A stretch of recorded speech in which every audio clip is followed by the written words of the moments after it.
नमस्कार दोस्तों, आज मेरे साथ हैं कपिल सोनी और ईश्वर सिंह सिसोदिया, जो दोनों 2018 में कांस्टेबल के पद पर चयनित हुए थे और अभी कार्य भी कर रहे हैं।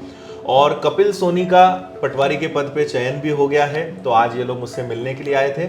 और जैसा आपको पता है कि अभी कांस्टेबल की भी वैकेंसी निकली हुई है, तो बातों बातों में हमने ये चर्चा करी कि 3 प्रकार के पद होते हैं। आपको पता होगा कि एक DEF होता है, एक SAF होता है और एक रेडियो होता है। मैंने यहाँ पे नोट करके भी रखा है। अब बहुत सारे स्टूडेंट्स केवल नाम से तो जानते हैं कि DF क्या होता है, SAF क्या होता है, लेकिन इसके अंदर किस प्रकार के कार्य होते हैं, अंतर क्या होता है, आपके लिए क्या अच्छा होता है, उस पर आज हमारे दोनों जो स्टूडेंट्स हैं ये आपको उसके बारे में जानकारी देंगे।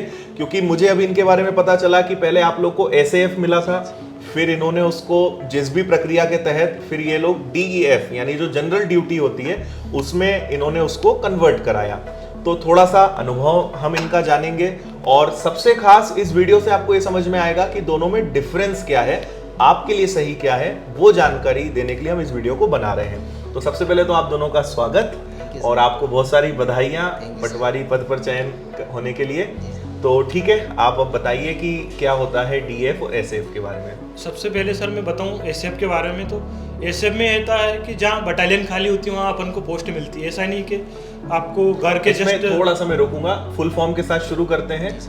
हिंदी इंग्लिश दोनों थोड़ा बता दीजिए। SAF क्या होता है वो बात कर लेते हैं और उसके बाद फिर आप उसको बताइए। फिर से आप बता सकते हैं। सर इसमें ये होता है कि एक जिला बल और एक विशेष सशस्त्र बल, दोनों ही पुलिस है, दोनों में सैलरी में भी सेम है, कोई ज़्यादा अंतर नहीं है, बस इनकी कार्यशैली अलग अलग है। अपन विशेष सशस्त्र बल की बात करें तो इसमें जो आपको जहाँ बटालियन खाली होती है वहाँ पर आपको पोस्टिंग मिलती है। ऐसा नहीं है कि आप के घर के नज़दीक वाला जिला, जैसे जिला बल आप ज्वाइन करोगे, अगर आपकी पहली प्रेफरेंस जिला बल है तो आपको जिले के जस्ट पास वाला जिला मिल जाएगा। लेकिन विशेष सशस्त्र बल की बात करें तो ये आपको जहाँ बटालियन खाली होती है वहाँ पर आपको पोस्टिंग मिलती है। इसके अलावा अपन बात करें विशेष सशस्त्र बल की, तो इसमें क्या होता है कि हर साल एक कंपनी चेंज होती रहती है। आपको एक साल इस जिले में ड्यूटी करनी तो इसमें एक यूनिट रहती है, वहाँ से आपको दूसरी जगह कंपलसरी रहता है कि आपको चेंज करा जाएगा। करने हर साल आपका जिला चेंज होगा ही होगा।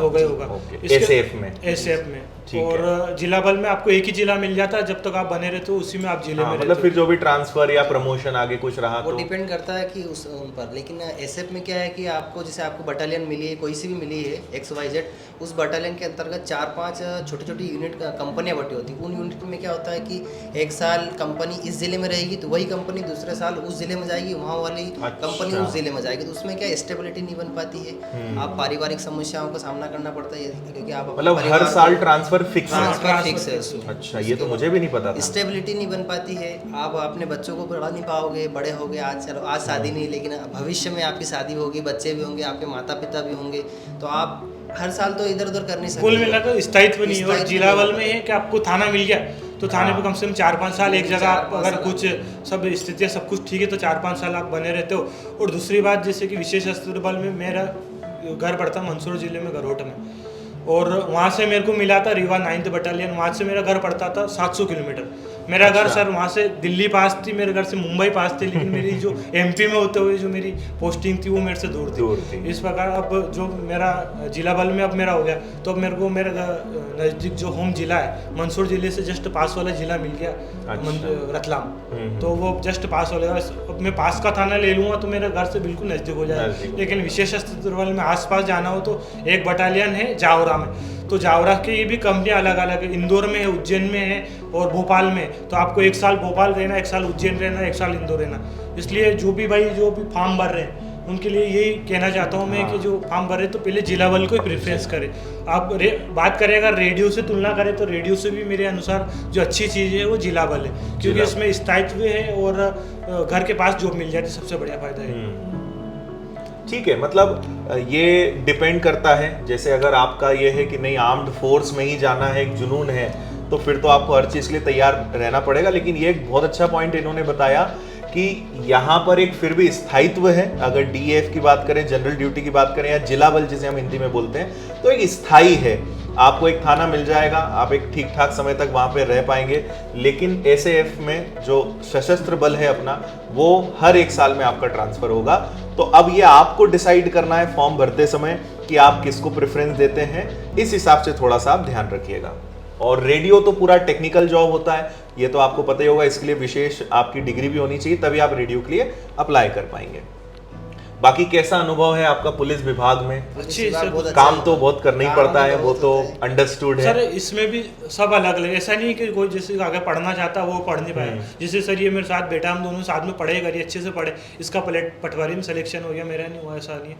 लेकिन अगर पढ़ना चाहता व्यक्ति तो उसके लिए भी बहुत सारे जगह है वहाँ पे भी। पुलिस विभाग ऐसा नहीं जैसे मिथ्या बना रखी कि आप सपोर्ट भी करते हैं, मतलब हाँ, कॉपरेट भी करते हैं कि अधिकारी भी ठीक है यार आगे बढ़ना है, सपोर्ट करते हैं। ऐसा नहीं ऑफिशियली मतलब ऑफिस में भी काम करना चाहो, यदि आप एसपी ऑफिस में चले जाओ, कोई से भी ऑफिस में जाओ तो आपको हमेशा अधिकारी सपोर्ट करेंगे, आपकी ड्यूटी भी उस हिसाब से लगेगी। तो आपको क्या आगे यदि बढ़ना हो तो हमेशा आपके अधिकारी आपके सपोर्ट। सर एक मिथ्या बनी हुई ना सर कि सर पुलिस में बनने के बाद आगे पढ़ नहीं पाएंगे, ऐसा बिल्कुल नहीं। बहुत सारी सर विभाग में बहुत सारी जगह ऐसी है जहाँ आपको वो ज्वाइन कर लो, वहाँ पे ऑफिशियली काम रहता है आपका और आप आराम से पढ़ सकते हो। ऐसा नहीं है कि जैसे कि आप लोग कितने घंटे पढ़ते थे पटवारी के एग्जाम के लिए? पटवारी सर उससे पहले तो हम मतलब लगभग नोटिफिकेशन नहीं आया था, उससे पहले तो हम लगभग 3 से 4 घंटे रेगुलर पढ़ते रहते। ऑन ड्यूटी भी हम जैसे समय मिला तो थोड़ा बहुत पढ़ लेते थे, बाकी रूम पे गए तो पढ़ लेते थे। लेकिन नोटिफिकेशन आने के बाद डेली मॉक टेस्ट देना, जैसे आपके विनर्स इंस्टीट्यूट पे हमने मॉक टेस्ट दिए, उसके बाद जो पुराना हमारा जो पढ़ा हुआ डाटा था, जो भी हमारे नोट्स थे 2017-18 के जिस टाइम सिलेक्शन लिए थे,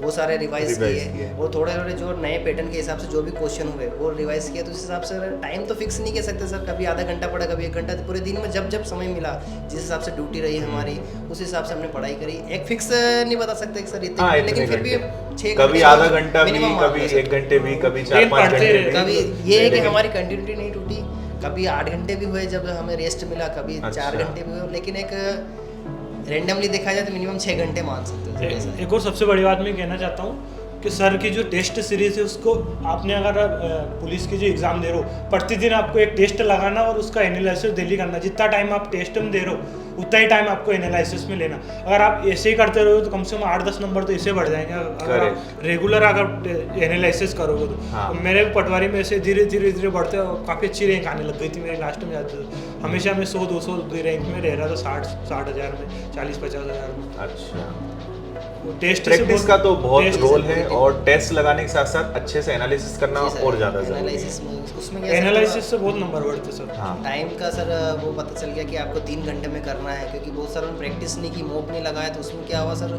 जब पेपर देने गए तो क्वेश्चन तो बन रहे थे लेकिन टाइम कम पड़ गया। इस बार लेंदी आया था, मैथ भी ज़्यादा कैलकुलेटिव था, रीजनिंग भी थी, उसके बाद आपकी इंग्लिश भी अच्छी खासी आई थी। इस बार कंपेयर मतलब देखा जाए तो 2017-18 जो भी SI वगैरह के पेपर हुए उनमें इंग्लिश थोड़ी ईजी आई थी। इस बार इंग्लिश भी थोड़े अच्छे लेवल की आई, मैथ भी थोड़ा लेवल का आया, तो उसमें सर टाइम मैनेजमेंट विषय जुड़ गया था। जी सर, मैंने एक नया विषय मैनेजमेंट आ गया था, तो उसमें सर टाइम का थोड़ा इशू रहा। एक बात और मैं बताना चाहता हूँ कि जैसे सर का पेपर 2 घंटे का, तो अपन को यहाँ प्रैक्टिस करके 1.5 घंटे की तैयारी करके जानी। पटवारी में हमने क्या करा, हमें पता चल गया था सबके टाइम कम पड़ रहा, तो हमने 2.5 घंटे कर दिया था टेस्ट को। 2.5 घंटे के अंदर करना ही करना, नहीं हो स्टार्टिंग में 8-10 टेस्ट में क्या हुआ, टाइम कम पड़ रहा, धीरे धीरे अपना माइंड 2.5 घंटे का सेट हो गया, तो फिर मैं 2.5 घंटे में पेपर को करने लग गया था। क्या बात है। आज आके वो आपका समय पूरा हो गया, आप रिवाइज भी कर पाए, कुछ क्वेश्चन को आपने फिर से देख लिया, 2-1 क्वेश्चन बन गया है। पॉइंट की बात होती है आजकल सिलेक्शन में। अरे बिल्कुल, उस वजह से सर बहुत कांस्टेबल में जो भी पेपर देना चाह रहा है तो 1.5 घंटे को उसको सेट कर ही लेना दिमाग को कम से कम, मेरा अनुसार, तभी वहाँ जाके टाइम से घबराहट वगैरह। कुछ प्रश्न ऐसे भी, हाँ, घबराहट एक बहुत बड़ा पॉइंट होता है। कुछ प्रश्न इतने कैलकुलेटिव होते हैं तो उनको आखिरी में ही करें तो ठीक है। जी सर, वो सबसे बड़ा प्लस पॉइंट है कि यदि कुछ ऐसे टाइम मैनेजमेंट बहुत जरूरी है। टाइम ले रहा है तो उसको स्किप कर दो, बाद में आएगा, उसको उस टाइम में ले लो, करेक्ट, बेनिफिट होता है उसका। मुझे भी सर फायदा हुआ कि कुछ क्वेश्चन ऐसे थे जो मैंने स्किप किए लास्ट टाइम में, जब मेरे पास लास्ट 5 मिनट बचे और क्वेश्चन 2-4 बचे, तो कोशिश करी नहीं हुआ, नहीं तो फिर वो है ही अपने पास। तो करेक्ट। चलिए, बहुत शुभकामनाएं आप दोनों को, आपको बहुत सारी बधाइयाँ पटवारी के लिए। और आगे आप दोनों की एक बात और बता दूं कि दोनों बहुत अच्छे दोस्त रहे हैं और पढ़ाई आप लोगों ने साथ में करी है, सिलेक्शन साथ में लिया है, पोस्टिंग साथ में हुई है और हमेशा किस्मत ने इतना साथ दिया है कि दोनों हमेशा साथ ही रहे। ड्यूटी भी साथ में एक ही जगह पे मिली है और पटवारी एग्जाम में जरूर थोड़ा सा बिछड़ गए, लेकिन मुझे पूरा भरोसा है कि आगे आप दोनों जरूर कुछ ऐसे बड़े पद पे एक साथ सिलेक्शन लेंगे और अपनी जो दोस्ती है वो ऐसे ही आगे आपकी और अच्छी बढ़ती रहे। आप टीचर्स की दुआ रहेगी सर, जरूर एक साथ होंगे, अच्छी पोस्ट में होंगे। जरूर जरूर जरूर। तो बहुत सारी शुभकामनाएं, और मुझे उम्मीद है कि आपको समझ में आ गया होगा इन तीनों पोस्ट का डिफरेंस भी, और इस वीडियो से भी आपको काफी हेल्प मिली होगी। सो थैंक यू आप दोनों को भी। थैंक